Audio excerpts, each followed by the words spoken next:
Shirt show. All right, let's go. Shirt show! Talking shirt! Shirt show! Talking shirt! Shirt show! Talking shirt! Shirt show! Shirt, man! All right! Episode 104 of Shirt Show! We're talking with Hayden from Hometown Printed Apparel in Wyoming. Let's go! Shirt show! Hey there, boo. Good morning, sir. Good morning, sir. I like how we are now competing 4 steps per day. Oh, yeah. And I like how I lose every time. That's okay. That's okay, because that's how you get better. You just continue to lose and don't give up. And then one day. I'm not doing this, I swear. But there was a couple years ago, me and Chris were kind of in a competition with this Call of Duty zombie game on our phone. It was like the same kind of thing as what's on the Xbox, but he would like get to a certain level and like screenshot it and send it to me, and then I would do the same thing and I would like send it to him, and we were always trying to one up each other. There's one time he sent me this one where he was like super proud of like where he got. I don't know what it was. It was like level 17 or something, and I fucking took that screenshot and photoshopped it and made it like level like 27 or something and sent it back to him. He's like, no fucking way. And like the next day he like spent like a ton of time trying to beat 27 just so he could beat me. And then he finally came in and told me like, oh, fucking, it was like 29 or something. And I was like, yeah, I fucking totally lied. I made that up. So see what I'm doing? I'm trying to make you better. So what you're saying is the screenshot you sent me, I think it was last night or the night before, was Photoshop. Total Photoshop, yeah. Yeah, like I actually won. Well, that's good because it pushes me. It pushes me harder. That's what I'm saying. Yeah, I just want you to do harder. You're not doing it selfishly to win. You're doing it thinking of me. Right. Yeah. Okay. Well, that's cool of you. I appreciate that, man. Yeah. You're a true friend. Mm-hmm. I hung out with Alex quite a bit this week. And we get to see him next week. So that's a lot of Alex. God, this is like I don't know. This is like the greatest. It's probably going to be the greatest summer of my life. True. Last night we watched Stranger Things. Oh my God. No. Oh yeah. It's called Senior Year. Is that the one with what's her name? That like British girl? Yes. No, Australian. She's a cheerleader? Or yeah, Australian. Yeah. No, not just a cheerleader captain. I say that because her name's Rebel Wilson. Yeah. I say that because she emphasizes the fact that she's the captain. Mm-hmm. Yeah. Cool, man. Anyway, that's what we watched. And it made Joanne laugh several times, and that was good because that's all that matters. She was in a funky mood and she needed something to make her laugh. She's been hanging out with you for too long. Exactly. So have you seen Love on a Spectrum, by the way? No. The new one that just came out. Okay, stop recording right now and go watch it, and then we'll record later.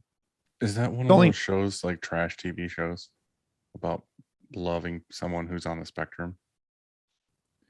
Yeah. First of all, back way the fuck up and don't say trash, because it is the most beautiful garbage edited fake bullshit, Andy. It's all fucking trash. It's ruining your life. It's not a reality show. I mean, I guess it sort of is. It's about these. There's producers putting shit together to make it. It's not real. Hey, good. It's not whatever. Real. Okay.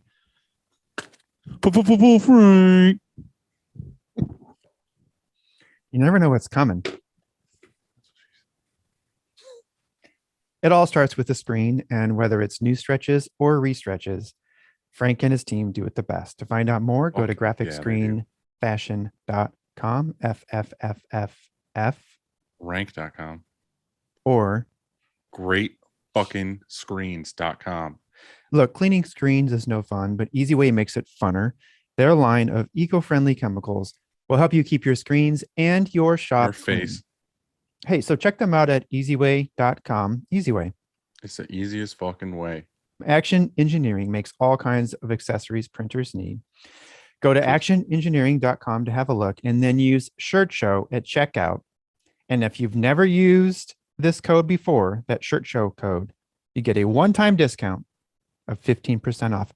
Let's say you used that code 6 months ago, and now what? I mean, yes, you can still go to Action and get some dope ass shit, but wouldn't it be cool if you could plug in another code and get some more money off? And guess what? SS103. Say that again. SS103. And that's good for the month of June. You can use it 4 times and you get 10% off. Hell yeah, brother. Did I say that? Like, did it make sense? It was beautiful. You're Okay. so good at articulating things. Monarch Color makes ink that does what it's supposed to do. Learn more at monarchcolor.com. Ink better, print better, be better. Live Moss. We have today's guest is Mr. Barker, Mr. Travis Barker. Travis, right. He's just got back from Italy from the big Kardashian wedding. Are you playing the drums? Because it looks like I don't know. I'm just having a seizure. Hey, Hayden, what's up, dude? Nothing much. What are you guys up to? Fucking looking at each other. I will say it's much different actually, like interacting with you guys instead of just, I feel like I've seen you guys so much. That's good. Are you a watcher right, or a yeah. listener? I'm a watcher, so I'm on YouTube. Okay. But I mean, half the time I'm, you guys are in my pocket while I'm printing or something like that. But That's what I like to hear. The shop looks nice. thanks. Yeah, it's old for sure.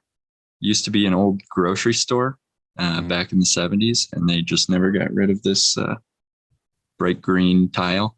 Oh, it's beautiful. Yeah, got Is some it- wood paneling. Dude, I know all about that shit. This building is old as fuck, and I had to like gut it.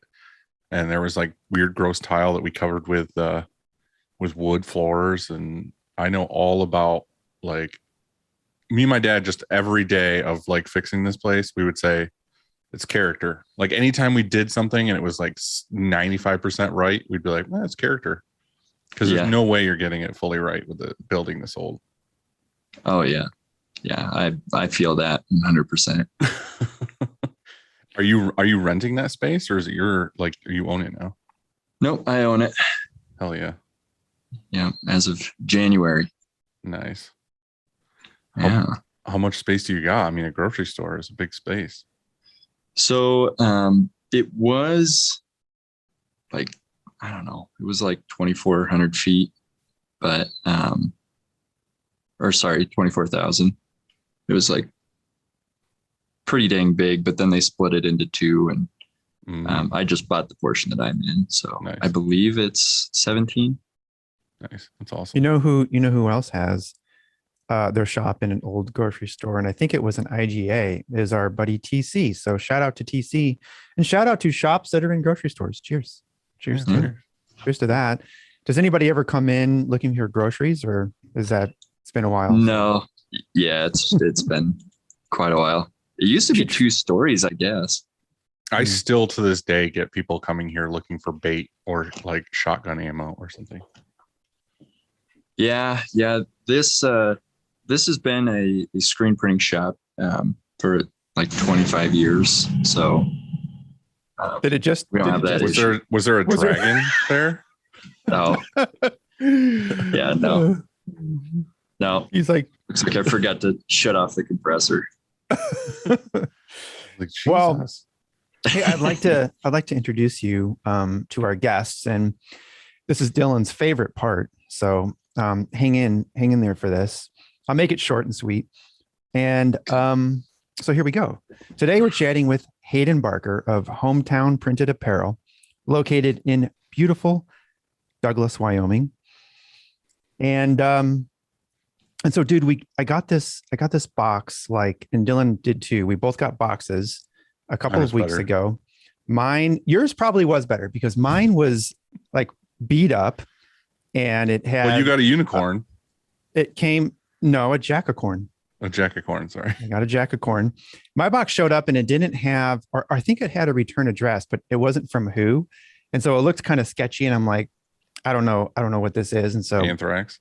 I know. So I open it pretty slow and I pull out the first piece and it looked like this. For those who can't see. So it was kind of hanging out the box. It's just this pin, like shrapnel. Oh, and I'm like, uh-oh. And then I find this piece and then I put it together like so. Pretty good at models. And then I put this guy on there. Uh-oh. Stick it in the hole. There it is. Only it's missing one of its in shipping. It lost one of its antelope horns. Yeah. So we were joking last episode that it was a unicorn or a jackacorn instead. But thank you very much for this. And Dude, fuck yeah. I love it so much. But equally is great was this letter that you included. And I got mine first because I'm closer to Wyoming than Dylan is. And I got home and I read it to him. And Slowly we were and like, softly at candlelight. well, that's how it should have been read, actually, this sort of letter, because it was an incredible story. And we thought that we've got to have you on as soon as possible so that you can share it. well, thank you guys. So if you could just do that right now, that'd be great. No, I was contemplating even sending it because I was like, I don't know. Nobody really cares about, what people have been through, but No, dude. it was more of an appreciation letter for, what you guys do and all that. So I think people 100% care about what you've been through, because I think that's just it is entrepreneurship. Owning a business is really fucking hard and most don't make it. And when there's a story about somebody who did and pretty much against all odds, well, then I don't know, that's inspirational. Mm-hmm. Well, the funny thing too is like me and Andy almost after every single episode call each other and we're like, fuck this. This is the last episode. I hate doing this shit. And then we got your letter and we looked at each other and we were like, this is why we do this. This is 200 more episodes, bro. And then we high-fived through the phone. Nice. That's right. Yeah. So thanks for that. Yeah. No, I appreciate what you guys do. But no, dude, and seriously though, thank you for the jackalope. I do love jackalopes. And the letter was awesome. But tell us about you, man. What's going on at your shop now? How's things been? Things are good. Things are good. We haven't had anything super detrimental happen in the last, 6 months. So Dude, do you have fucking wood to knock on right now? You don't say that shit out loud. Oh yeah, I know. Yeah. If I didn't have bad luck, I'd have no luck at all. So Right. That's true. I'm with you on that one. Yeah. Is it picking up for you or how is it? Because I know it, like for some shops, like for me, it's like it's busy, but it's not like that busy. But then there's other shops I talk to and they're like, oh my God, I need to send out work because I'm overflowing. Yeah. So we're actually super busy right now. This last week was a killer. And actually kind of the same way that you guys got your letters and like, let's do this. I'm revamped. When I got, the message that you guys got the letter and you're like, hey, let's do an episode. I was like, oh, hell yeah. I got to keep going. So, Awesome. but yeah, this week was a burner and next week is going to also suck. So, it's good money wise, but it's. Yeah. Are you just working Tuesday through Friday? Yeah. Taking Monday. Yeah, it'll be weird for us. Well, for me, I leave Tuesday, or Wednesday morning, so I'm only going to be here Tuesday next week. So I'm kind of stressing right now that I'm only going to be at work for one day. Yeah, I don't know how you guys do it. Take off for more than a day or something.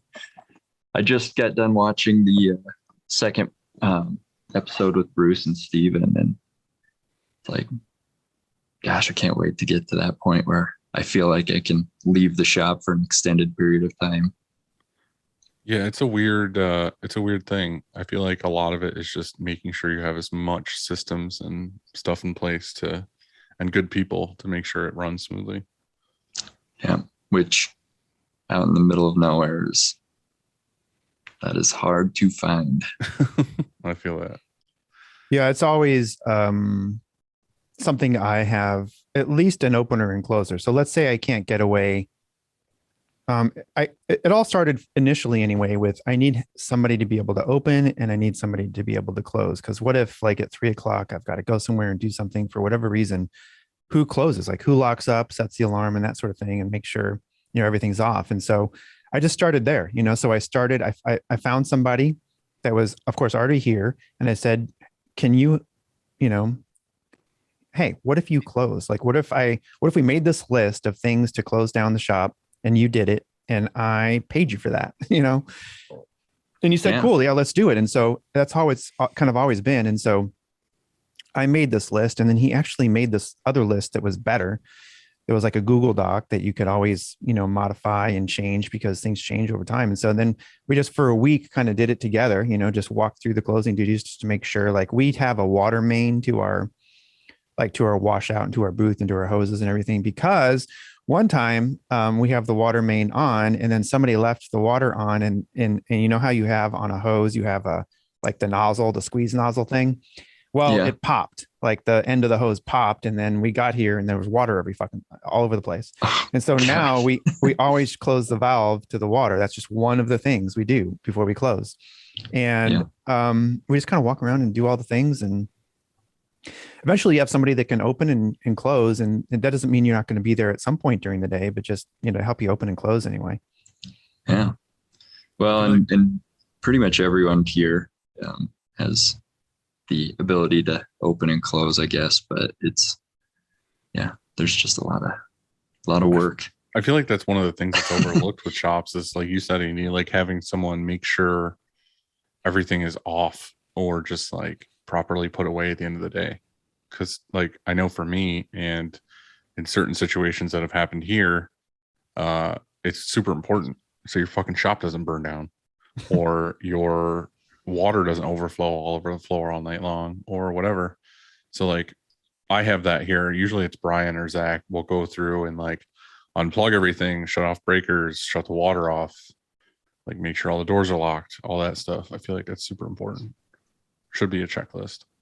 Oh yeah. Well, and that's the whole shop almost burning down thing that hits a little close to home. No. Yeah, that's part of your story. I would love to hear, like if we could. I want you to go back, start at the beginning, and let's hear your story. Tell us how you got started. Okay. So I took over the business. So it was an existing business. I worked at a screen printing shop. I went to the University of Wyoming in Laramie. I worked at a screen printing shop while I was going through school there. In 2016, I was let go along with all the staff there. All the staff? All the staff. Yeah, I guess the previous owner just, liked to clean house, or I guess the owner down there. But yeah, just every few years, just cleaned house and got all new people. That's so weird. Yeah. So anyways, I'm a fairly competitive person. And so when he fired me, I was like, I'm going to put this guy out of business. That's amazing. And so I actually grew up in Douglas, and I had heard that the guy here was looking to sell his shop. It's like very next day, called him up, said, "Hey, you still looking to sell?" He said, "Yep." So I came up here, worked for a year, and then we took over in August of 2017. Step back for a second because that's something that's kind of curious. So how do you go about you were buying an existing shop, and how old was that shop and what was going on with it? Why was he selling? So he was just wanting to retire. He had ran it since like 1992 or something like that. Mm-hmm. and it was just a manual shop. But So it wasn't at all what it is today. Then it was just a smaller thing. Yeah. So this is kind of what I was hoping to get to. I wasn't expecting to have that happen so quick, but life happens. Right. So, but yeah. So, anyways, you said you worked for him for a little while to get going and then bought it, or you just bought it and then started fresh? So I started working for him for a year for a couple of reasons. I mean, one, I needed to figure out how I was going to make this work. I did have to take out a loan and everything like that for it. Right.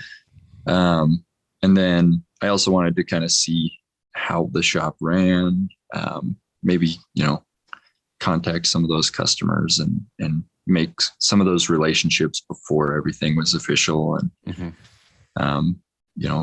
try to make the transition as smoothly as possible for not only myself, but like the employees that we had inherited with them and the customers that we were working with.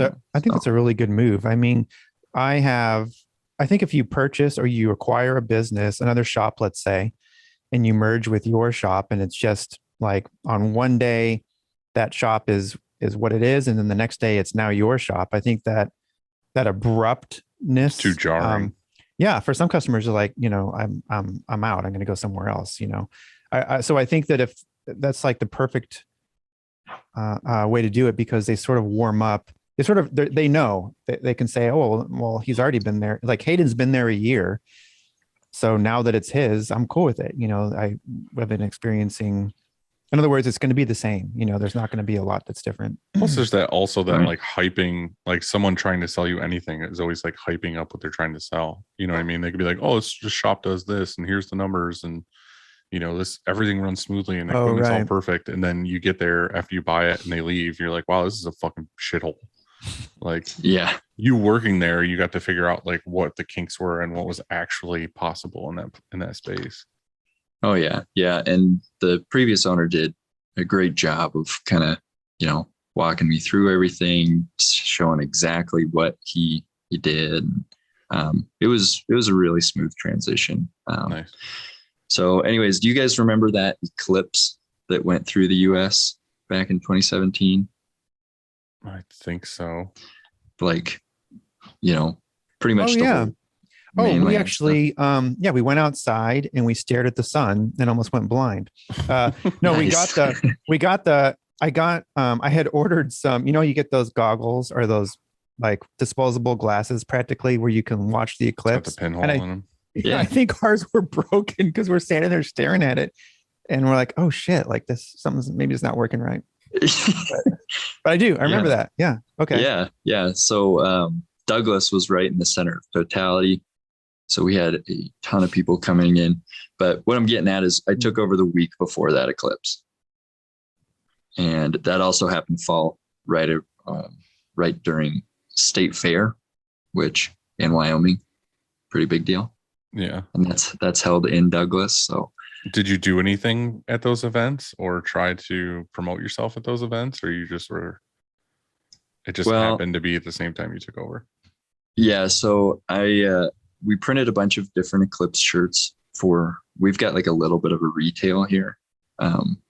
I'd say it would be like a large showroom, but so we printed some eclipse stuff and most of the time we're doing a lot of the printing for the state fair, all their groundskeepers or any events, that type of thing. So we were ridiculously busy. And then there's always a parade, to start off the fair and a parade to end the fair.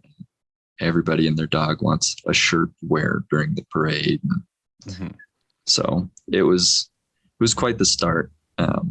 Me and my wife were just like, this is going to be a lot of work, but look at all this money we're making. And it was nuts. I mean, when I graduated college, I had $11 to my name. So I'm like, any amount of money looks like a lot right now. Yeah, no, I definitely know that feeling, especially early on, like not having anything and taking a really long time to get to where you're comfortable. So how did it feel like when you went from working for this guy to all of a sudden hands the keys over, it's yours? How did that feel for you? Were you like super stoked, or were you like, all right, well, now the real work begins kind of thing? I was super stoked for a weekend. You know, the deal happened on a Friday, so I had Saturday, Sunday, and then Monday happened, and it was, you know, the employees that we had inherited were less than cool with everything. Why? Well, so the very first thing I did was I was like, I'm not going to rearrange or change anything until I own the place. So the weekend that, like, after we had signed papers and everything was official, I started, you know, making those changes. And the employees were just like, well, now we don't know where anything is, and you can do this. And it was frustrating. It also sucked because, you know, I'm this 24-year-old who my employees that I had were like, they had kids that were older than I was. So Right. there's the authority thing that just never. Do you think you would do it differently now if you could, as far as like how you handled the immediate changes after you owned it? Yes and no. I feel like, I mean, there's a lot that I would change. Just, you know, hindsight, you know, making sure things are shut off or that type of thing. But the one thing I probably would change is, you know, probably trying to find new people earlier. That would be really the only main change. What do you mean? So they left and you didn't hire anybody initially to replace them? No, because we were so focused on trying to, you know, get ahead, or even at that point, try to get caught up on our loans, and our overhead was crazy expensive as far as that goes. So we were just focused on, you know, okay, well, we're going to have to put in the work, but at least, you know, we freed up some space as far as payroll goes. And I've had that same line of thinking before too, you know, because, you know, in your head, you think, okay, great, I'm not going to have to spend X amount of dollars on, you know, people helping me. Instead, I'm going to do their job too. Right.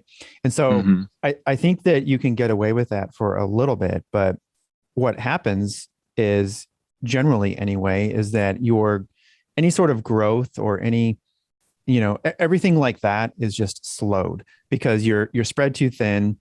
And in your head, you think, oh, well, this is okay, and I can sustain this for a while. But reality is that you're working on too many things at the same time. And so because I've done that exact same thing. And so anybody that's in their head, they think, well, I mean, I don't want to hire this person. It's going to cost $40K or $50K a year, or whatever. And instead, I'll just keep that money. Usually how it works is that $40K or $50K you spend, you get back. You get back because you're able to produce more, or get more business, or actually work on, you know, keeping your clients happy and all these sort of things. And so it usually works out the other way. I was literally thinking that exact same thing this weekend, because I think I'm going to put out a thing for our hiring another office person. And I just got to thinking about what Mark was saying. You know, you put in $1, you get $5 back. Like, that's really how it should be when you hire somebody. It shouldn't be that you're hiring somebody and then now you just owe more money, or it's going to cost you more money to have another. Yeah, like person. you put in $1 and the dollar's gone. Right. Like that person should generate you more money than what you're making now, because that's the point. Like, you shouldn't just be using someone as a band-aid. They should be making your shop better as a whole. Yeah. So, and we learned that a little late. Yeah. And it all takes time. We don't realize it until it's too late anyway. So what's your next milestone there? You bought the shop, people left. What happens next? So right after that, we had equipment fail. So if the knock on wood, the only piece of equipment that we haven't had go down is that chameleon manual press. Which Kind of hard which, for that to happen. which, by the way, will never go down because it is built out of like a solid chunk of steel. You know? Oh yeah. Yeah. Well, now that you've said that, it will just spontaneously combust. Like all the bearings will seize. Yeah. So somehow I'll get like lead poisoning. Right. But so anyways, yeah, we had a little brown dryer. And we had some panels going out of it. And it was probably, I would say, maybe a fourth of the size of this thing. It was just tiny, and we had to run. Was it like a shirts through it. Harco brown where it was brown and tan? No, it was just straight up brown. Okay. I had one of the So- old Harco browns. Yeah. Yeah. But they had like some of the panels going out of it. Called Brown up. I said, "Hey, can we have someone come out here and take a look at this?" They're like, "Oh yeah, we don't replace the panels on that." I was like, "Okay, well, how am I supposed to cure shirts? Like, just run them through slower." Like, I'm running them through like 5 minutes at a You time. got a hair dryer, don't you? Yeah. And so it's like, oh, great. And we didn't even know because it was curing it enough to where the ink wasn't wet. at It the was end of the gel. dryer. It was gelled, but it wasn't cured on the inside. Yeah. So the amount of, people that we pissed off was incredible. That's the we'd have- worst. That is seriously people like my coming biggest in. fear out of anything that happens in the shop is sending someone shirts and having the ink fall off. Yeah. Yeah. It's not a fun feeling. So I remember, we did 2 big jobs in a row. And, at that time, it's like 2 big jobs were like 200 shirt jobs. That were like, oh my gosh. And we were manually printing it. And so I was feeling like Popeye afterwards and finally get done with it. And, 2 days later, I have someone coming in going, this print looks like it's just falling apart. Like, And it's devastating because not only did you put all that time and effort in to do it, now you have to pay to reorder them, and then you have to redo it. And then that customer is thinking shittily of your company because you had to redo the job. So it's a suck all around. Yeah, especially in a small town like this. I mean, we've only got 6,000 people here. And so it's one of those, sometimes you hear things about yourself that you didn't even know type of thing. Mm-hmm. So what did you end up doing about the dryer? So we ended up getting, new equipment essentially because we couldn't get the brown dryer fixed. We had some old Brother embroidery machines, which fun fact, Brother doesn't make embroidery machines anymore. And so we had we had 3 machines. We had 2 single heads and 1 3 head. 2 of the 3 heads on the 3 head didn't work. It was just the middle one, but there was enough space there that we could do like Letterman jackets and stuff. Oh, so And you then we had, had you had 3 single heads. yeah, Basically. yep, the hard way. Mm. And so, essentially, the 2 single heads, one of them started motor locking. So every time it thread trimmed, you would have to go up and rotate the cylinder, which is a nightmare. And then we also, on the other single head, it just started giving off this terrible odor and started smoking. And so, Thanks. yeah. So by the So- sounds of it, all the equipment that the other guy owned was just time for updating. It was, and he did amazing things with it. It was time. That's outdated. Yeah. And So you uh, went and bought a whole package. yeah. So, don't recommend doing that either, by the way. Yeah. What year was it by now? When did you do that? So this was, we had all of our equipment fail like middle of 2018. And so all of our new equipment came in end of 2018. So like November-ish. What all did you get for new equipment? So we went ahead and we got a single head and a 6-head embroidery machine. We went with Barrett, and then got the Sprint dryer, and we also had a Sportsman EX. So, yeah, Nice. That's a big purchase all at once for. How did that go? That was a struggle. Like, we didn't have any disasters necessarily in 2019, besides just, oh my God, how are we going to pay this loan? Right. So nothing's quite the motivator than, oh shit, we have to make this much by the end of the month just to make our loan payment. But So. it totally transformed your shop, because you went from a manual shop to now an automated shop. And so you could output, 10 times as much or whatever, and in like a short period of time. And so you could actually get bigger jobs and compete on a whole different level. And so it had to have changed, in that respect, it had to change your whole like business plan. Oh yeah, absolutely. And frankly, it changed a lot of, getting that equipment. Yeah. Not having equipment for like 3 months, 4 months really sucked. But once we got it, it was amazing, because now we could focus on, all of the orders that we took in were handwritten. What we would essentially do is just give somebody a catalog, say, hey, pick out what you want, bring it back, and whatever the price that was in there, we just tacked on decoration fees, and, the bulk discounts and stuff came after. But the way that the old owner had done it was he just did all of his paper copy work orders and just put them in a pile. And then, an accountant would come by once a week and do invoices and then send them out. And we found out really quickly that was not going to work for us. Doesn't work anymore. Yeah. Yeah.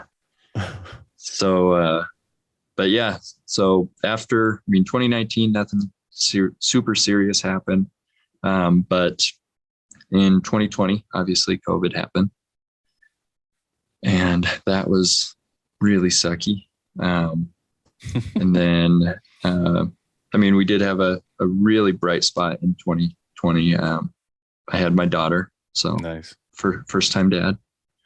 Congrats. Thanks. So that happened in April. But in March, we're in the middle of COVID. We're trying to prep for this baby. My dad has a massive heart attack. And so he got taken to Wyoming Medical Center up in Casper, so like 45 minutes away. And he was there for like a month. He had a quadruple bypass, and due to COVID, he was only allowed one visitor every 24 hours, and it had to be somebody different. Because my mom had a cold, she was not allowed to go see him. So me and my brother every other day for about a month just popped up there and spent the day with him. Watched Right. Tiger King. So that, and, put that on top of having like 80% of your business just fall off the face of the earth overnight. That was, And a newborn. yeah, and a newborn on the way. Yeah. And It was, and press dryer embroidery payment. yeah, it was nuts. How was your shop affected with COVID? Did it just slow down a little bit, or did you get more business, or did it die off? So pretty much our business like died off overnight. Most of the stuff, that's the other thing that we're still working on changing is, like I'd say 95, I would say probably closer to 99% of the customers that the previous owner had were all net 30. So literally every single job that walked through the door, he was fronting and just hoping that the customer paid at the end. So we're still dealing with that too, but a lot of them, we're not going to be able to switch that because they're all government things. So like hospitals, schools, Right. that type of thing. But we pretty much the only jobs that we kept were essentially the hospital jobs, and just printing masks and PPE stuff. And the nice thing with the hospital stuff or the government work is that you could have filled out the form to say you were an essential business because you were printing for hospitals. Yeah, well, and we never closed. There have been a few times when we've been either threatened or somebody told us to close, and I'm kind of the mindset, you're gonna have to take me away in cuffs. Yeah, that's kind of like what we were. And I mean, I don't know if this is shitty or not, but I don't really care. We immediately looked up what we had to do to stay open, and basically there was a form to fill out to say you were deemed essential, and you could get it certified or whatever that said you were essential. And we wrote on there who we worked for or who we printed for, and we did road crews and hospitals and essential workers. We print for a lot of essential workers, so we just submitted the paperwork, and we're well, let's see what happens. And then a week later we got it back saying okay, you can stay open, you're allowed to be open. So yeah. I mean, obviously that's not all, the letter said basically you're only really allowed to work for these people, but we fucking did anything and everything. And then we got busy, and if anything we got busier because other shops were closed, and then people were calling us being hey, my normal shop's closed, are you guys open? And we were yeah. So we got more work. I don't think that's shitty at all. I mean, we did the same thing. I think we closed for a couple of days, and then I was at home, and I'm I can't do this. I think that, isn't it interesting? As we look back, entrepreneurs or just business owners had a completely different experience through COVID than I think most people did. We were they got fucked. That's what they did. Right. And so we had no choice. People tell me stories as oh, I stayed home for 6 months and stuff. I'm I can't even relate to that.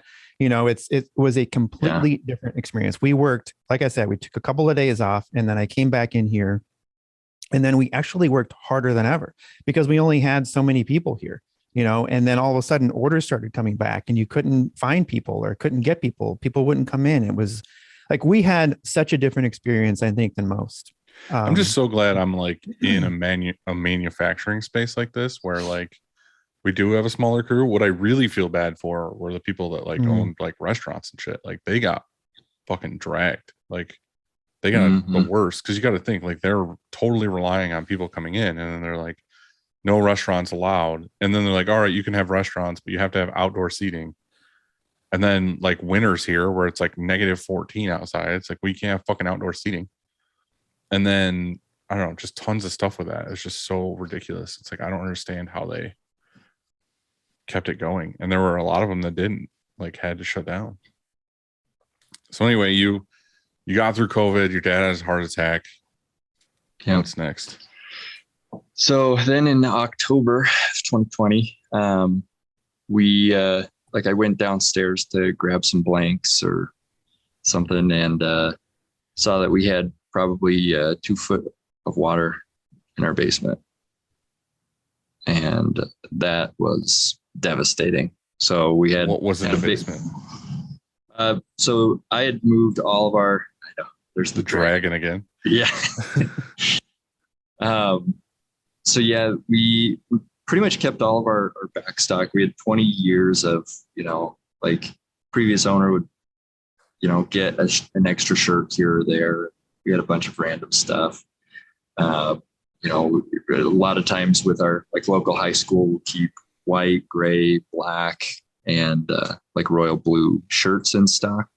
So we just had, tens of thousands of dollars worth of shirts down there, just, for the cricket moms that come in and say, hey, do you have this blank?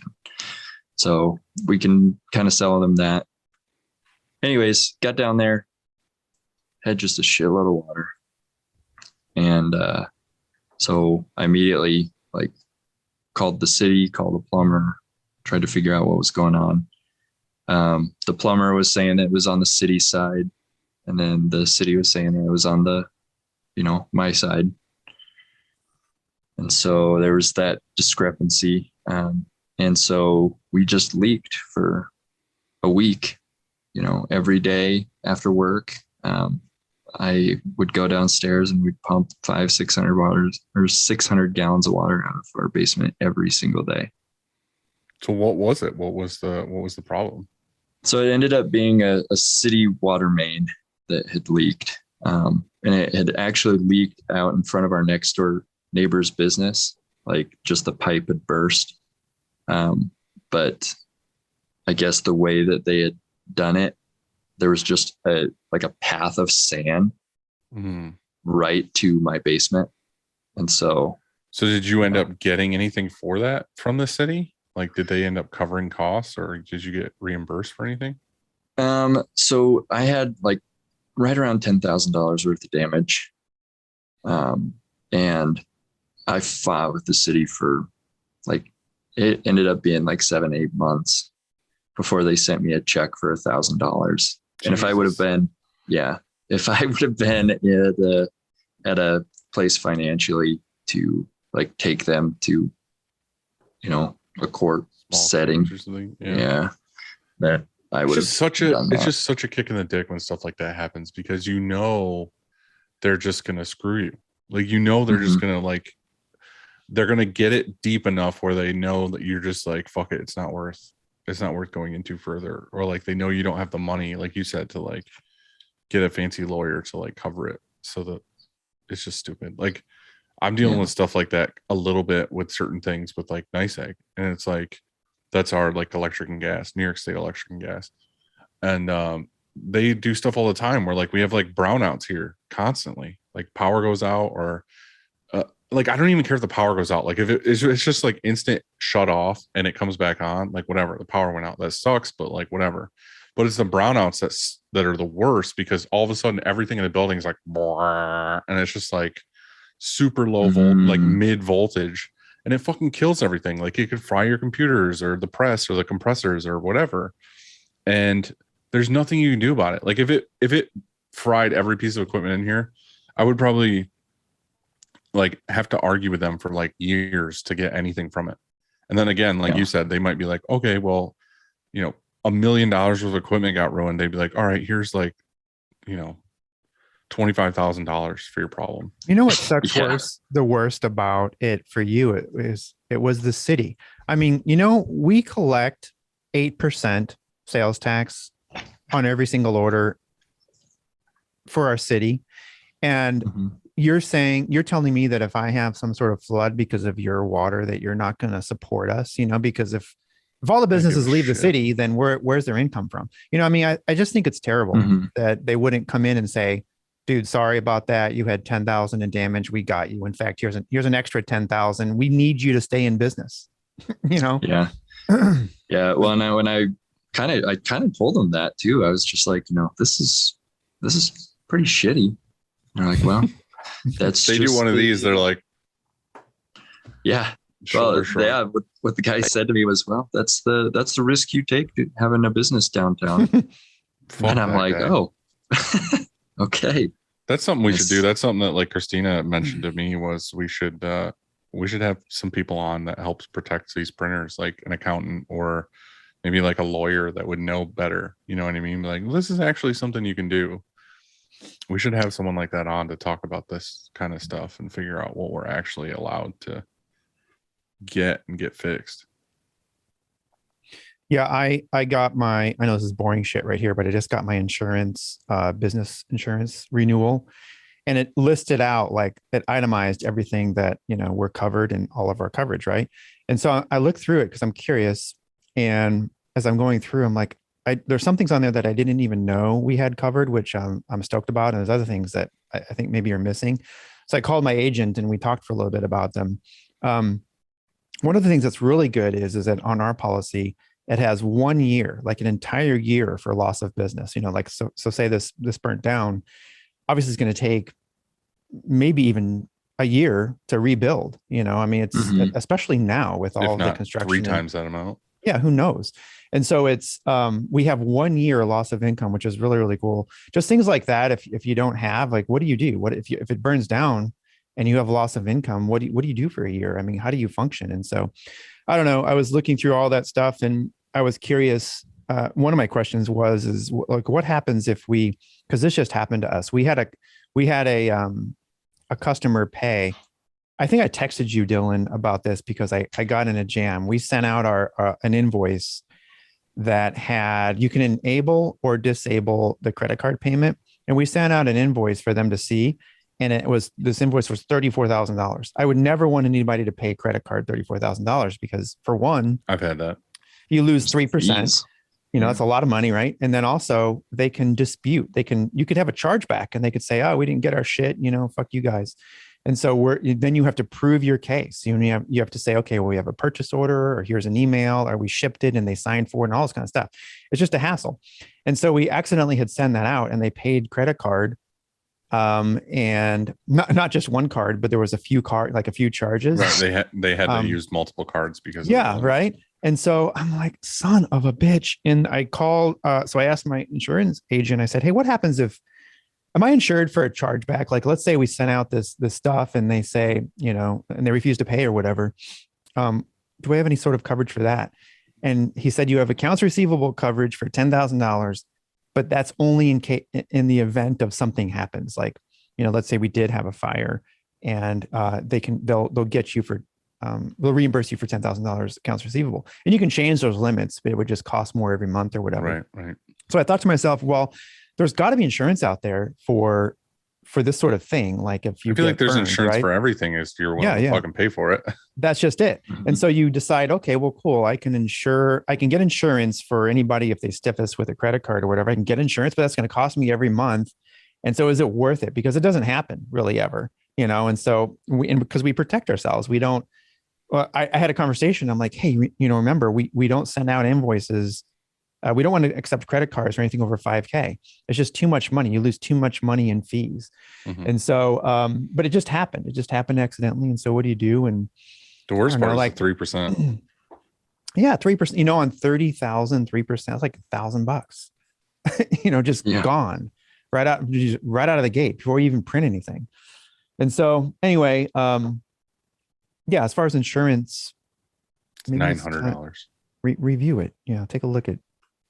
Oh yeah. Well, I don't want to bore everyone with a bunch of insurance talk, but it's important. And the thing is, like I said, I'm dealing with some stuff right now where some equipment got ruined because of a brownout. And my insurance agent is actually my sister-in-law. So I called her and I was talking to her about it. And I mentioned it on the show before, but when I first got insurance for the building, I said, write me up a policy. I want insurance for the building. And then she came with the policy and I was like, how are you going to fuck me? And she was like, what do you mean? I was like, if something happens in this building, how is the insurance company going to fuck me? And she's like, well, actually in the policy here, like if your whole building doesn't burn to the ground, like if only half of it does, like we're not paying because it's not a total loss. I was like, well, that's fucking me hard. I was like, rewrite this thing and bring it back to me where like, if anything happens, I'm covered. She's like, okay. So like my payment went from like $200 a month to like $600 a month because I wanted to make sure that if anything happened, I was covered. So long story short, all that stuff gone. I called her like 2 days ago and I said, hey, this happened. This equipment is ruined because it got fried. What can I do? And she's like, well, you could claim it on insurance because you have coverage for it. But there's a $2,500 deductible. I'm like, okay, well, the equipment loss is probably like 10 grand worth of equipment. She's like, well, it's worth it. Because obviously you'll get like whatever, like 7 grand, but it could possibly raise your insurance rate. And I'm like, well, what the fuck? Like, why even why are we paying for insurance if you're just going to get your money back by raising my rate? Like I pay insurance every month for however long with 0 claims. And then all of a sudden you need a claim. They're like, well, you took money that you gave us. We're going to have to fucking raise that. We're going to have to jack that rate up. And it's just like, it's such a fucking scam and it pisses me off. Like, it's like, dude, I can't. And she's like, yeah, you could claim it now. But like, she's like, just so you know, like, try not to have any more claims within X period. Because if you do, like, it's like not even worth anything. Cause like, they're like not you have control. Right. I'm like, what's the fucking point then? Like, here's what you do. It's just a racket. Here's what you do. You claim a total loss, the entire building. Just like you said, Right. you had rewritten the policy. Dude, I'm just go like- through the whole building with a gas can and just let the fucker burn. Give the fire department right down the road like a 30 pack and be like, fuck it, let it go. No, you just move everything into the woods. Yeah. Then you That's burn not it down. suspicious at all. Yeah, I know. All this Right? steel equipment is missing out of a fire. Yeah. I don't know. It's just annoying. Like it's one of those things that just makes me want to like, I don't know. It just makes me want to revolt because it's So Hayden, obnoxious. people are listening and they're like, okay, there can't possibly be anything else Oh, that gets in your way. The story is over, right? So you told your story. Okay, Yep. great. Yeah. The main- So sunshine and rainbows since. Yeah. So we had employees quit, equipment go down, flood, heart attack, COVID, new baby, which baby's a plus, Hell yeah. but but still a challenge. Yes. Yeah, I get it. still a challenge. We did at this point, we had, we hired a bookkeeper because we were like, we need somebody to kind of keep on top of this stuff for us. And my wife was doing embroidery. I was doing the screen printing. We found out that, hey, baby number 2 is on the way. And this is in 2021. So we hire an embroiderer. She's doing amazing. She's actually still with us. But then August of 2021, we have a fire. And it was at that point, that was one of the 2 pieces of equipment that hadn't failed me so far. Tell us about it. What happened? So, I ran up. Actually, the computer that I am filming this on is the computer that I went up to Casper to get. There's no, tech stores here in Douglas. So I have to go 45 minutes away to go get a computer. Went up, got the computer.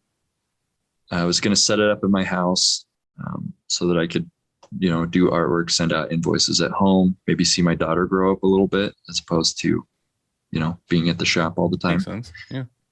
On my way back through Douglas, I was like, oh crap, I forgot that list of artwork that I was going to work on. Let me just pop into the shop. I've got the list and I've got all those invoices. So came back in, whole place was smoky. And I've got alarms going off. I've got the, everything is just, it smells hot, that type of thing. So I run up, I see that our heat press has got probably 4-foot flames coming off it. And it's just a total shit show. So first time ever using a fire extinguisher, which I thought it was going to be like, foam or something like that. This was just straight up dust. And got that done, called the fire department. And we were closed for the rest of the week. My mom said that when I was a real little kid, I used the fire extinguisher in her bedroom. Like I went in and locked the door and then grabbed the fire extinguisher and just fucking let loose on her bedroom. I thought it would be more fun than it is. Yeah, I mean, I wanted it to like rocket me around. Yeah. It's not fun at all. In Why fact, couldn't it you- was What like, happened with the heat press though? Was it just left on or what? no, not. I don't honestly. I don't know. Most of the time, we make sure that everything is off. I was in a rush this day because I was like, okay, I need to get up to Best Buy before. If I get up there right now, it'll be 6:00. They close at like 7 or 8, so I just need to get up there and get this done. So I personally didn't make sure that it was off. But regardless of if it was off or not, it either kicked back on or it was left on. And it was like the air pressured one. It was like one of those big geonites that has the 2 platens that shift. Yeah. Well, the actual cage that holds up the press failed, and so it slammed down on the. So it was on the touching pallet. as it So turned it was on. down. You're saying, Yeah. Yeah. So, well, and it typically wasn't like on the security cameras, you can hear it just, Mm. you can hear. You know what's slap. cool about them now, or at least if you have They the shut ones that are off. digital? Yeah, they have a 2 hour. So like the digital ones anyway, I can't remember if you can program different times, but it has an auto shut off. So like if you just walk away from it, haven't used it for, I think it's 2 hours, it just shuts itself off, which is, Yeah. I think every heat press it would be awesome if every heat press had that. Mhm. Yeah. And that's what we have now. So, Mm. that's huge plus. So the only thing that caught on fire was the heat press. Did anything in the shop catch on fire, or just I mean, we got really lucky. Cause the heat press, I mean, it was just over there. The heat press pretty much went up in smoke, and, I must have caught it right as it was, the flames were getting as high as they were, because we really didn't have that much damage, aside from, a little bit of smoke damage and obviously fire extinguisher dust everywhere. But yeah, that was terrifying. And I don't even know how. I mean, you guys can maybe kind of see my ceiling, but we've got those, foam low. tile type things. Mhm. Yeah, acoustic tile. Yeah.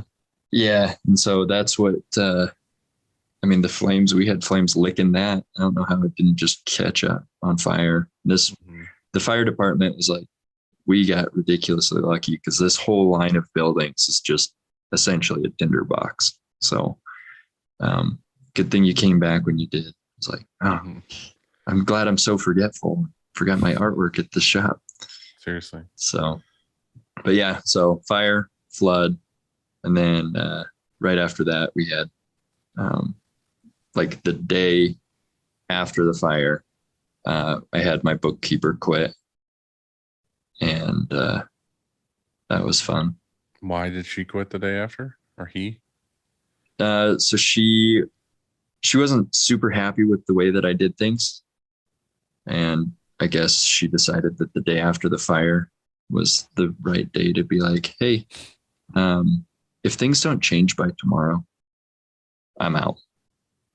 I'm like, okay. Do you She- want, she- can you for it. specifically, what do you mean by, she didn't like the way you did things? I'm curious about that.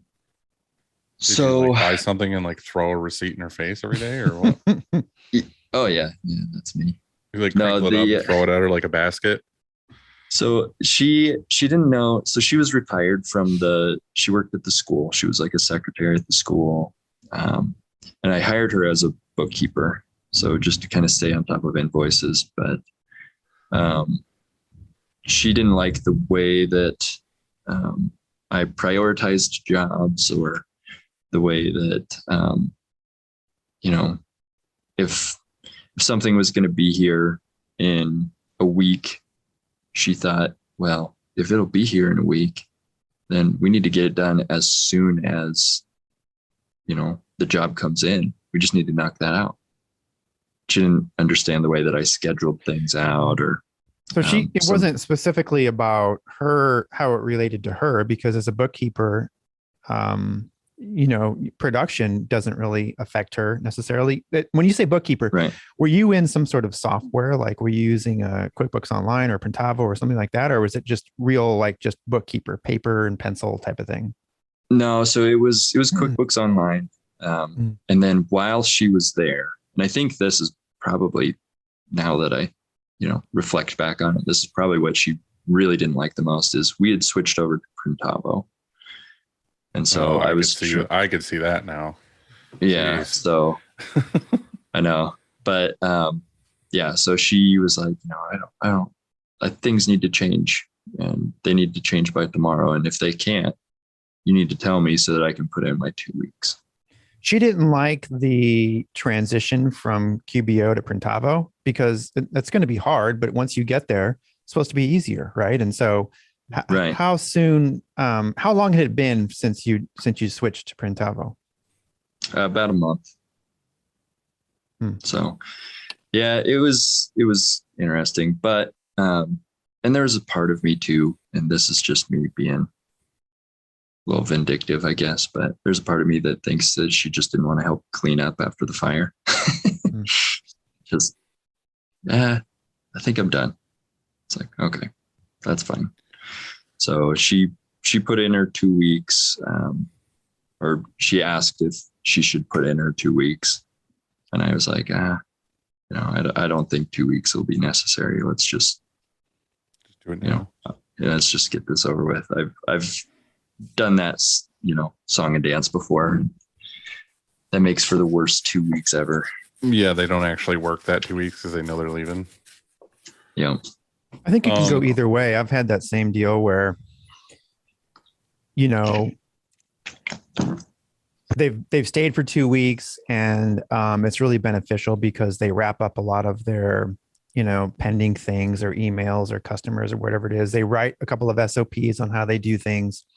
It can go that way, or like you just said, it can be sort of awkward, and it's just, we're sort of like dragging this out instead of just like ripping off the Band-Aid and moving on. You're dragging it out. And so I think that it's a tough decision. And whenever I look at it, I always look at like payroll, like, okay, well, when would it be convenient? Okay, so payday is this day.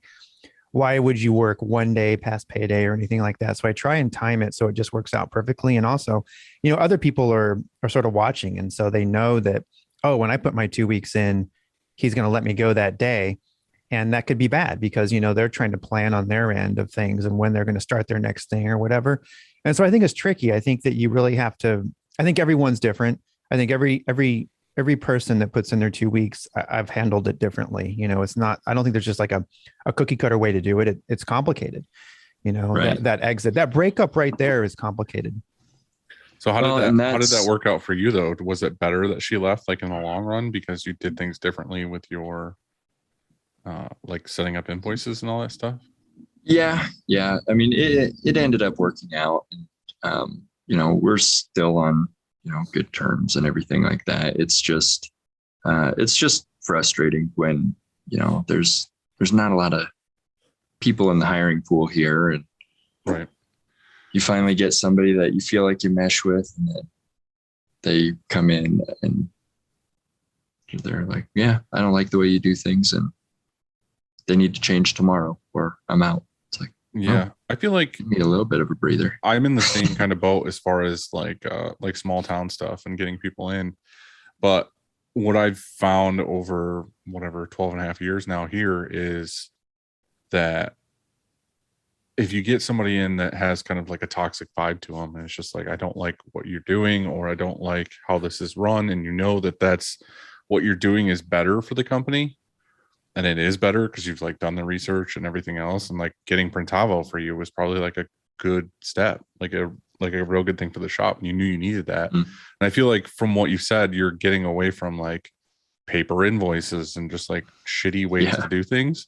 So for her to not want to do that, I feel like would have turned toxic. And I know, like I said, from experience here, it's just like every time you get somebody that's in like a toxic thing, it's kind of better to just like get it out of there anyway and then start fresh. So oh yeah, well, and we're with the hiring pool not being that big.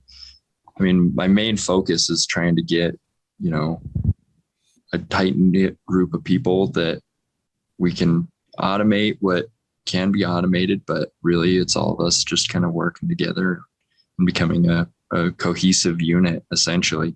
I mean, I want this place to be a home away from home for people. And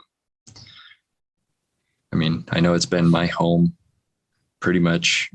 I'm surprised my wife hasn't divorced me yet as many times as I've pulled all-nighters or been here till 3-4 in the morning. Or well, you got a second baby now, right? Yep. So the late nights have pretty much come to an end, but the early mornings have been my new thing. So yeah, that was always my thing. Is I always tried to come in after they were asleep, so that it was like no reason for like yelling at me for anything, because like, you're asleep. What do you need me around for? Yeah. But for cuddling, spooning. Yeah. There's that. Yeah. Okay, so there can't possibly be anything else that happened, right?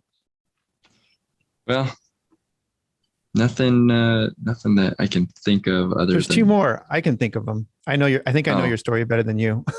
probably read it a lot closer than I did.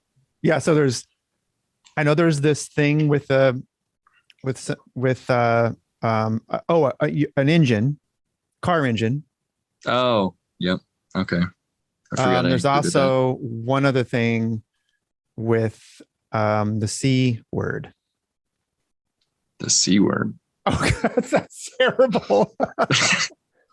Where, No, where are we going here? Cancer. Oh yeah. Okay. If you don't Yeah, want to share that, you so- don't have to. I No, get it. no, You know, that's- like we can be that's- done. It's just No, that the that's story fine. keeps going. Yeah. So yeah, I'll get the C word out of the way here. Yeah. So no, so in 2020, I mean, it's been on my back for years and years, but I've got this scary looking mole.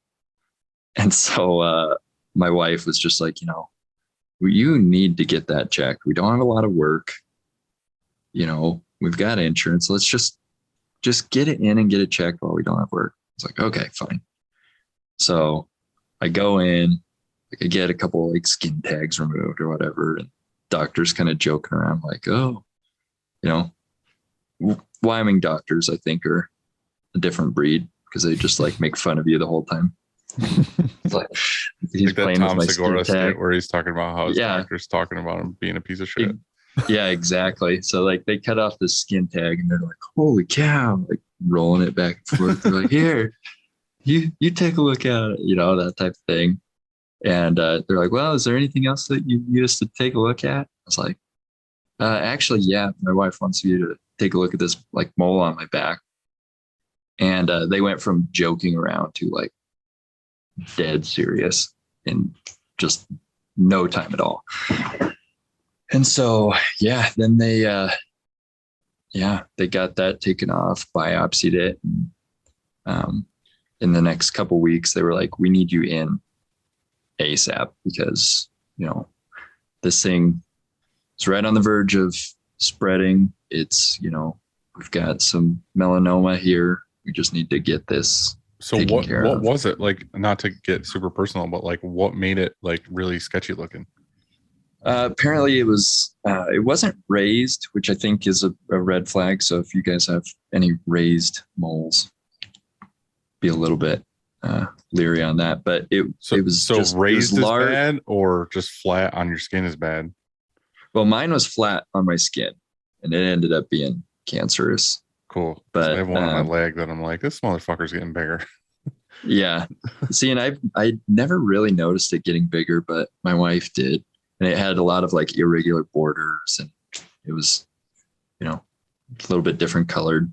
So anyways, got it checked out. And they got everything, but yeah, they took out a chunk, probably about that big out of my back. Which not fun, especially hearing, they like solder your skin and you're awake for the whole thing. They give you like 13. They give you a shots wooden in the dowel back. to bite on.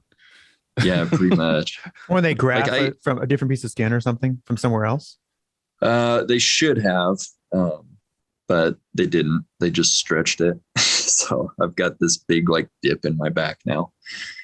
But they, so it was kind of funny too, because they gave me, and one of my worst fears in life is just like shots, needles. I hate it. Me too. I hate that worse than anything. Mhm. And so they started giving me shots of like the lidocaine or whatever in the back. And I'm just like, okay, there's one. Okay, there's two. There's three. And I'm like, how many of these are there? Like, oh, yeah, there's a ton. It's like, how fast does this stuff work?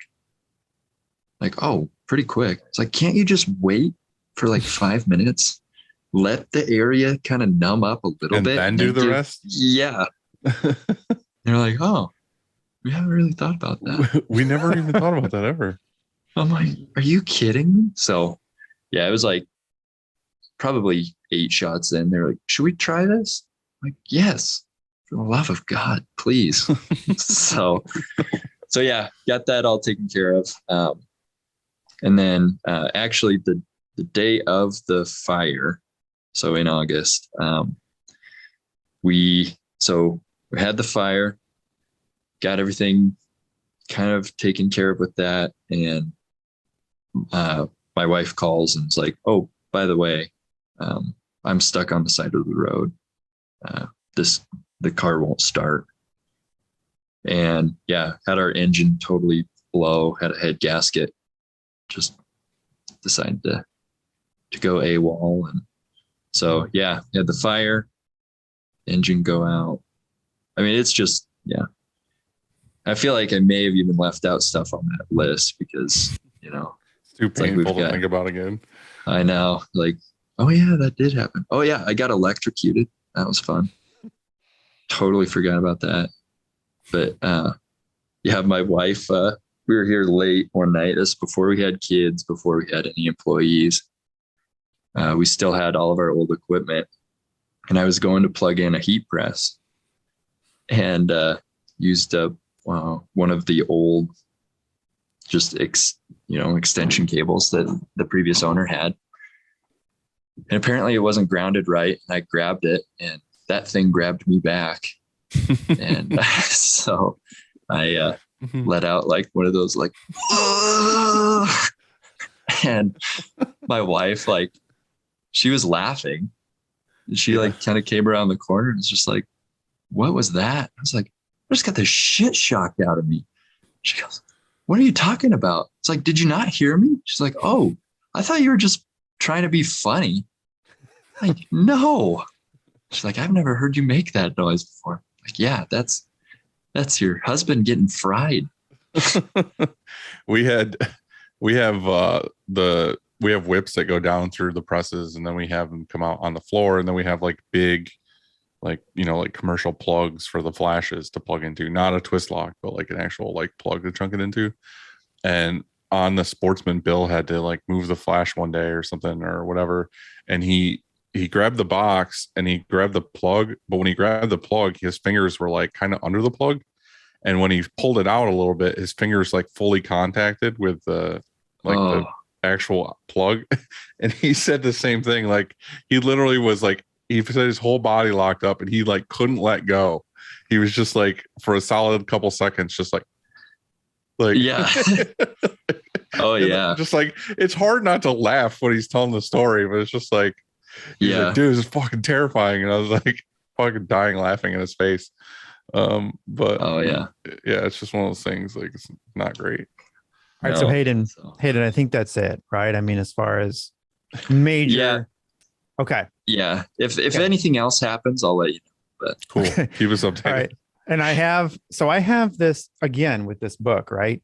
Liam, Floodpool Man, this book is, it's amazing. we had last year we had book club. We read 12 books. They were all really good.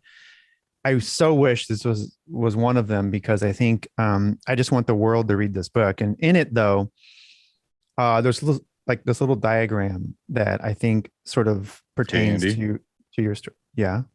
You asked me specifically last week to never let I'm not reading anything. No. I'm not reading anything. Are you sure? Andy, I feel Andy, like this I is thought like, it was beautiful. I feel like this is like an AA Hey, thank thing. you. Cheers. Where like, Cheers. Yeah. Andy, are you sure you want to do this right now? Well, here's the thing. Like, the story is beautiful, but my reading God. wasn't. And so I deserved all of what I got. But I have this really short thing. It's a diagram more, and I think it pertains to your story. And I really like it because it says this. So having a plan is great, but don't fall in love with it. And it looks like this. I don't know if you can see that. And then you turn it upside down. You turn it upside down, because the next thing is it says, sometimes shit hits the plan. Isn't that a beautiful, beautiful saying? Nice. Because you have this plan, shit goes wrong, and what are you going to do? And so it says, hold on. The next thing is, it says, remain steadfast and resolute in your goals, but be flexible, ready to make it up as you scrap the plan together. Retool, get back at it with no loss or vigor, traction, or enthusiasm. In short, improvise. And so I think that's really important. Like if you're, that's just sort of how it goes, isn't it? I mean, we have this plan, we start a business, we think we know how it's going to go, but it just never does. Like it just never does. And so things get in the way. There's speed bumps, or there's setbacks, or there's fires and floods. And too bad the flood and the fire didn't happen on the same day, but it didn't. And then there's your engine, you blow a gasket, you have kids, you know, all of these things. And I think that probably the most important quality of somebody who is going to be successful and actually not close their doors and keep open and grow their business is I guess the ability to adapt and problem solve and work through those things and not give up and say, like, fuck it. It's this happened, but it's okay. You know, like it's going to be okay. And you didn't give up and you kept going. And so proud of you, man. Cheers. Congrats. Hey, thanks. Yeah. It's Same. been a wild ride. But The best part is that you're still doing it, and you're busy as fuck, Mm. and you're on this podcast with us talking about all the shit that happened. yeah, So, no, and it's amazing. And I really do appreciate you guys letting me come on here, because the one thing that I'm hoping that if anybody can get anything out of this is that, you know, I mean, the last episode that I just, you know, watched or listened to was that second episode with, Bruce and Steven. And we had Andy that read that story. And I was like, oh my gosh, that's like my motto is nothing is as good as it seems, but nothing is as bad as it seems. So even when things go terribly, terribly wrong, we've had a few moments where we were like, well, I guess this is going to be real tough to come back from, or this might just do us in. We've had 3 or 4 of those. You know, a lot of times it's just really, you know, putting your elbow grease into it and just fighting your way through. See, Andy, I'm sorry. I'm apologizing now. Your story touched somebody. One person. All right. I made That's all that matters. Yeah. Fuck it. That's all it needs. Exactly. Right. Yeah. I had a few people. Pay no mind mind that it was in Douglas, Wyoming. That's fine. Hey, That's okay.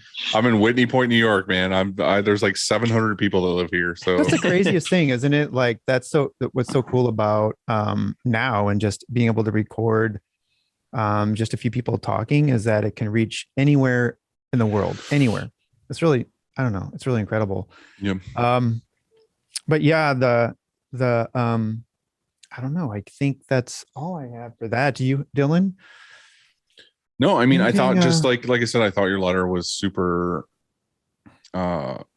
just inspirational to be able to just like shit like that happen and just be like, yeah, fuck it. Let's just keep doing, like, you know, you just take it as it comes. So I'm proud of you, man, for like still kicking it and doing awesome. And like, just looking behind you, the shop looks awesome.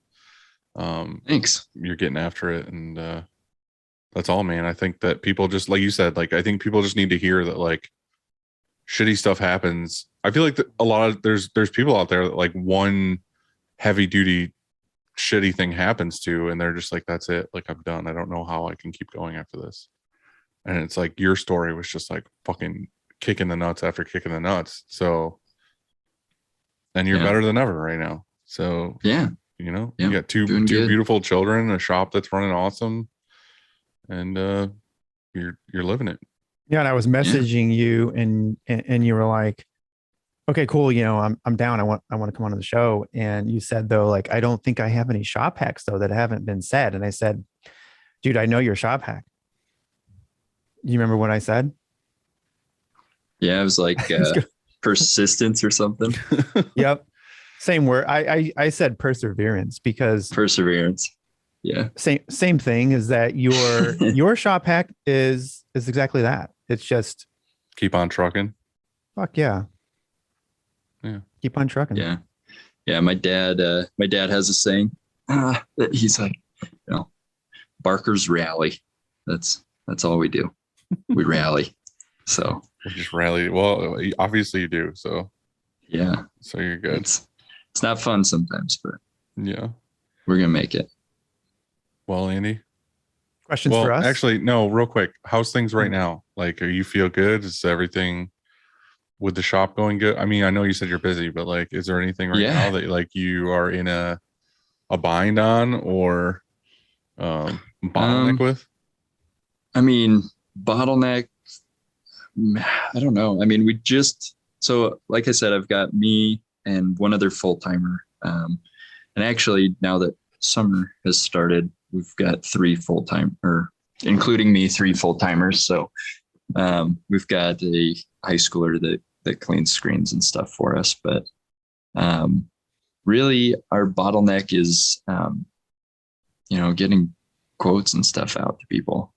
I mean, where I'm doing all of the screen printing and design work and transfers and whatever else we need there. And we've got somebody doing. You need an office person. Yeah, we need an office person or somebody on press, somebody that can do production and then I can do the office work. I mean, either or. I mean, Printavo at least makes it easy to where, we can have other people quote out jobs accurately and we can keep track of all that. Maybe stuff. you get something like Graphic Source to help with all the artwork, and then you'll have more time for invoices and just shop work. Yeah. Well, and graphics has helped out a ton. I think I actually put that in the letters. I was unaware of GraphX. I was unaware of, Frank. Action I was familiar with, but I wish I would have, known the code before I went and ordered, new sets of platens and stuff like that. But no, I mean, that's what I'm talking kind of about as far as like automating and, right. all of the stuff that doesn't need to necessarily be a person, have a human there. Yeah. I'd like to automate, especially with, as little of a, because they don't come to you the next day and say, "Hey, I'm sick of your shit. I'm out of here." Right. Yeah. Yeah, exactly. So, well, and it's, yeah, especially with COVID in this small town, we had a lot of people that, got crickets and they were like, "Oh, we're starting up these businesses and, well, we got to support our local business." And so I'm going to support, Jane down the street who got a cricket yesterday. It's like, well, I've been here for, 5 years.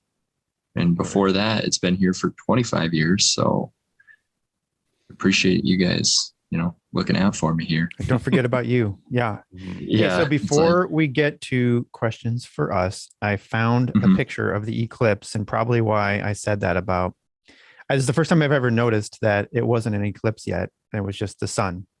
Mm-hmm. Oh, but we're staring at it. Nice. Yeah. It happened during like I want to say it was like in the morning, or it was in the, middle of a work day.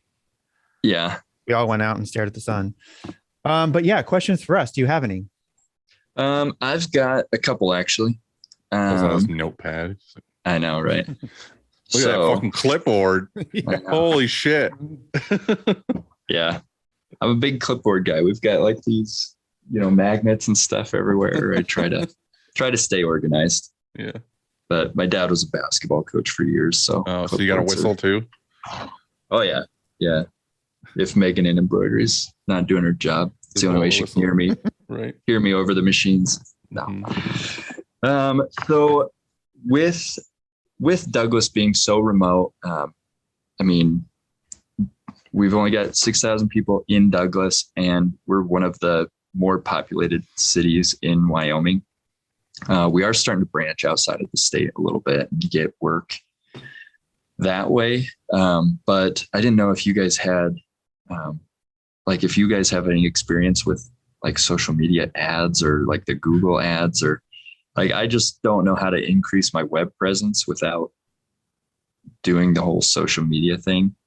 So you don't want to do social media? Well, I'm fine with doing social media, but I am not very good at it. I don't know how to do it yet. My biggest thing would be to say, and this is basically what I do here is social media for me is what this company is always kind of ridden on. I mean, obviously we have a bunch of other business, like we do have some local business and we do have like word of mouth business, which is great. But like getting new business has always been from social media because again, I'm in a super small town too. Like if I had to live off local stuff, I'd starve to death. So I think the hardest thing with social media for people to grasp is to just like forget about all the bullshit, like forget about like making a specific amount of posts a day or trying to make it as like commercial as possible. I think you just need to use it as what it's meant for, is like social platform. Like if you post when you like during the day, if like you're doing something cool or you're doing something that like you want to kind of show off a little bit, take a picture of it and post about it and like talk about it. Like I said, for me, I might do a shorter thing. I might be like, oh, doing some shirts for blah blah blah, my buddies and whatever. And like Andy's thing is like he'll write a fucking tell-all book and then say at the end what he's having for dinner. Like people come to his post to hear about his day, and people come to my post just to see like what I'm printing or what I'm doing. And the thing is like doing that more and like just like commenting on people's posts that you respect, or like DMing other shops or DMing potential customers that it's something you want to talk about or that you're into, will definitely bring in business. So I think social media could work out really well, but you just actually have to use it as what its intended purpose is to be social. Like you can't just post stuff and be like, I'm just waiting for people to show up. Like that's not how it works at all. Like you just need to be active in like using the platform. But other than that, I don't know what to tell you. I mean, I think, like I said, word of mouth is cool, and you could try like the whole SEO game and whatever. But I feel like Google ads and all this other stuff is like, it's just a money suck. Like it'll work, but you have to put a lot into it. Yeah, like see, and that's what we've run into. I feel like if you just have something in your shop that like you're really proud of as far as like a niche market that you're into, I would just focus on posting and talking about that, and then you're going to get a lot more of that back to you. Especially if you say you were into, I don't know, say it was comic books or whatever, and you printed some comic book designs, you could do a paid ad on Instagram that was targeted toward people that like comics or comic book shops or businesses that are comic whatever.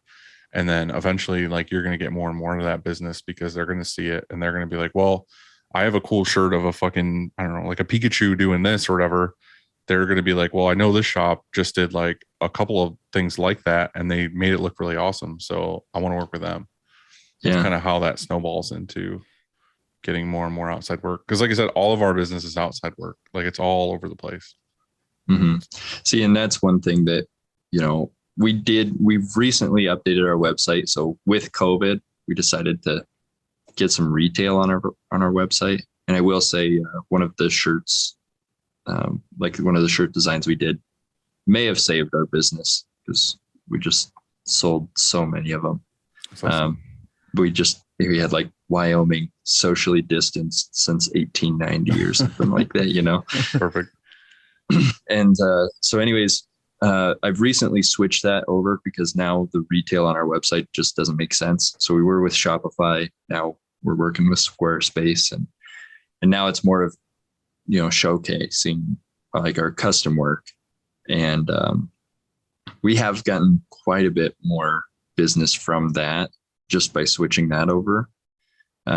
But yeah, I'm still trying to figure out this whole social media thing. I don't have the exact formula for increasing your presence through your website or Squarespace or anything like that, but I know that there's lots of YouTube videos that do a very good job of that. The part that I would add, or the advice that I have anyway, is that we're not in a small town. We're in a town with a 2 million people, you know, metro area situation. Yet social media is also just as important it is for you guys. I mean, you're in a small town and you want to reach further out. We're in a larger town, but we need to be relevant in our town because there's lots of competition here. And so like, why would somebody come here over the other, you know, 30 shops? And so I think social media is equally as important. I think that whenever it comes to marketing and getting people to notice us, I've always done a couple of things. I've always sort of reversed engineer it in that, where are people paying attention? Where are the eyes at? Is it Instagram? Is it Facebook? Is it TikTok? Is it LinkedIn? I've just recently discovered that. Like, I went on LinkedIn because I talked to somebody who used to work here, and she is now a recruiter for an industry. And I reached out to her because I'm like, hey, you're really like, that's your thing. You do this every single day, is recruit people, and I need to recruit people. How do I do that? And she's like, I'm like, what's Indeed like and all this kind of stuff? She goes, no, LinkedIn. And so I recently went on my LinkedIn, which I hadn't been on in like 4 years or something. And did you notice I was there or something, Dylan? Is that why you're laughing? You added me, remember, like a week ago, and I wrote, "Hey, fuck you," and then I can't remember what I said back, but I was like, oh yeah. So I'm like, okay, wait, I need to go to LinkedIn and start showcasing our company, not just because I want to attract and recruit some talent, but also, holy shit, there's some decision makers there. There's a lot of businesses there, or people that are in positions at their business that will, that need my service. And so I've noticed that that's a really great spot. And so I'm going to go heavier into LinkedIn and less into like Instagram, for example. And so anyway, I think it's important to go where people are looking. Where are people paying attention? Are they paying attention, like you just said? Should I be running Google ads? Should I be on a billboard? Where should I be? I don't know. In Wyoming, like, where do you see stuff? Like, when you're going about your life, what do you notice? And then, and observe where people are noticing things. And so that's kind of where I've been going. And so, because I think it changes. I think that it used to be Instagram. Like, I was all in. I would be up at 1 a.m. when I couldn't sleep on Instagram, working it, whether it was, like Dylan said, following people that I respected. Hopefully they would follow me back, and just building that whole platform, because that's where so many people went. And I had such great reach. And then it just went not as good reach. And so I think it's shifting. And where is it shifting to? Where's the next thing? That's what I'm always trying to find. So that would be my advice, is just sort of where are they paying attention, and go there. And it changes. You have to evolve. You can't just ride out one for forever. Oh yeah. Correct. Yeah. And we have been doing a lot more with social media, but that's actually super encouraging to hear that, just keep at it. Oh yeah, definitely. It takes a long time. Yeah. So, well, and it's, 2 people here with, and I'd say we're definitely not a mid-size to large shop, but we have a lot of work that comes through the door, and it's a lot. Don't just show work after work after work, though. Like, show behind the scenes, show like what you guys are doing. Like, people love that stuff.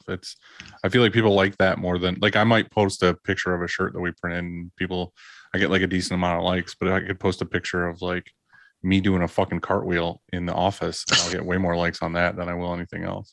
Yeah.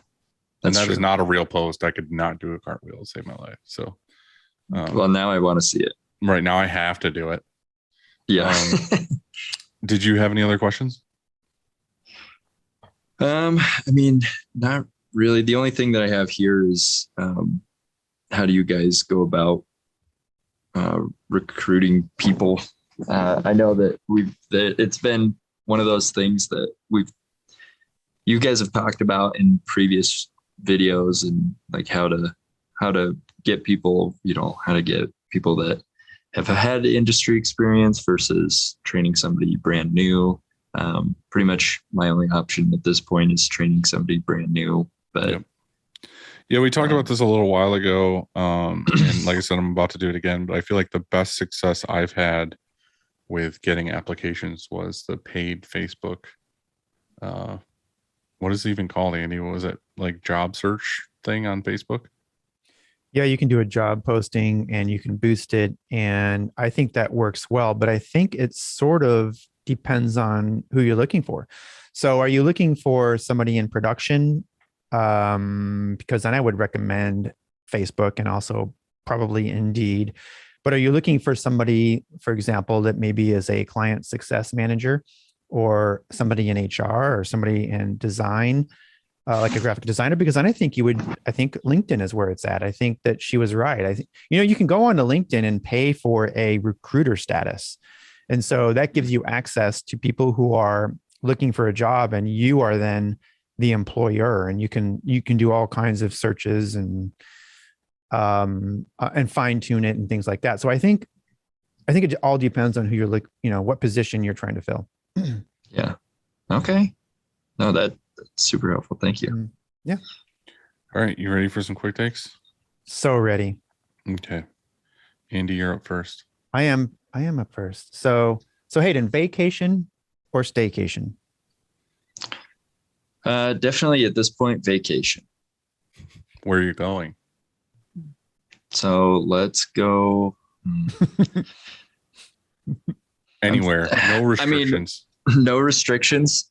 My wife has been really into wanting to go to like Iceland, Norway, that type of trip. I've never been out of the country, so I think that would be, an awesome thing. Pretty awesome, yeah. But I'm definitely more of a, we've got tons of mountains and stuff here. If I'm going to go vacation, I'm going to go someplace that we don't have here. So I'm going to go to a beach of some sort. Somewhere flat. Yeah. Yeah. Messy desk or clean desk? I'm definitely a messy desk person.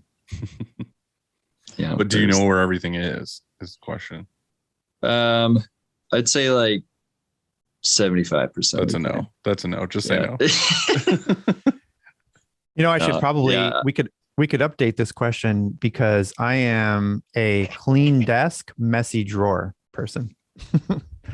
Ooh, see, I'm the opposite. I'm messy desk. Or what'd you say? Messy desk, clean drawer? Clean desk, like the desk, if you're looking at my desk, it's really clean and not cluttered. But then you open my drawer and it's like, I have no idea what's in there. Just a pile of shit.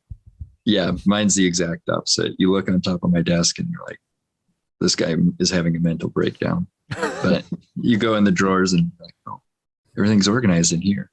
What does it say about you if you don't have drawers? Put some pants on. Nice. Good answer. Okay, so test the waters or dive in the deep end? I feel like I know the answer to this one. Yeah, this one's dive in the deep end. Yeah. For sure. I mean, half the time I don't have a plan. We just roll with the punches. And the only plan I had was when there was a fire, I knew where the fire extinguisher was. It's a good plan. I think that maybe now that's true, but thinking back to your story, when you said that when you purchased, or I guess before you purchased the shop, that was you a went test there. Of waters for sure. That was a test of waters, because you spent a year sort of before you acquired fully legally, I guess, the shop. So maybe right then. But the equipment buy was a dive in deep. There you go. Yeah, true. So. Yeah. Well, and to be honest with you, if I would have found somebody that would have loaned me the money, without any paperwork or anything like that, I probably would have just dove right in. Like, I was that determined. That's kind of how funny it is. You jump in. When I got into the business, my whole thing was, I know how to run the business. I went to school for graphic design. I'm gonna put this guy out of business that fired me. And now he's like, not even a second thought. I'm just like, oh gosh, I need to focus on what's ahead of me and, keep my head above water. So now, being in business this long, do you feel like he was making the right decision with how he ran his business, or has your mind changed at all? The previous owner or the guy that you were like, fuck that guy? Oh, no, I still disagree with him. But I am a little bit more like, okay, I understand why he was the way that he is. I still don't think he needed to be such a dick, Yeah, that makes sense. Don't be an asshole. It's a good quote to have. Yeah. Let's see. Crunchy peanut butter or smooth peanut butter? Crunchy, but my wife likes smooth, so we never have crunchy. But do you put jelly with your peanut butter sandwiches, or just peanut butter and bread? Oh, definitely jelly. Oh, yeah. Fuck that shit. No, just peanut butter. What? Crunchy peanut butter on white bread. Oh, no. No, sometimes you gotta, go peanut butter, a little honey, banana. Gross. Oh man, you're missing out. Hey, Andy. 100%. 100%. Speaking of jelly. hungry, Yeah. Speaking of, what's for lunch? Oh gosh, I don't know. Probably leftover spaghetti. spaghetti and meatballs or just sauce and noodles? Sauce, noodles, ground beef. Not Okay. meatballs. Meat sauce. Meat sauce. Yeah. Okay. All right. Yeah. That's acceptable. My grandpa has a ranch up in Montana. He sent us down some beef, and Nice. it's good. Score. What do you Helped have, us through Dylan? COVID. I don't even know. I have zero idea. Probably Barron's? leftover pizza. Not a Baron. No, Hmm. it's Saturday afternoon. I don't know. Hmm. Something. We'll figure it out. I'll filter feed off the air. Maybe hot dogs. Did you see the hot dogs in the thermos? Yeah, I did. I You posted did- it on our social. Yeah. So you get a thermos, boiling Put hot boiling water. water and put hot dogs in it and take it to work with you. Yep. Yeah. That is awesome. Perfect. Well, Hayden, thank you for sharing your story and for not giving up. And have a good rest of your Saturday. Yeah, dude. Appreciate it. You too, guys. Thanks for having me on.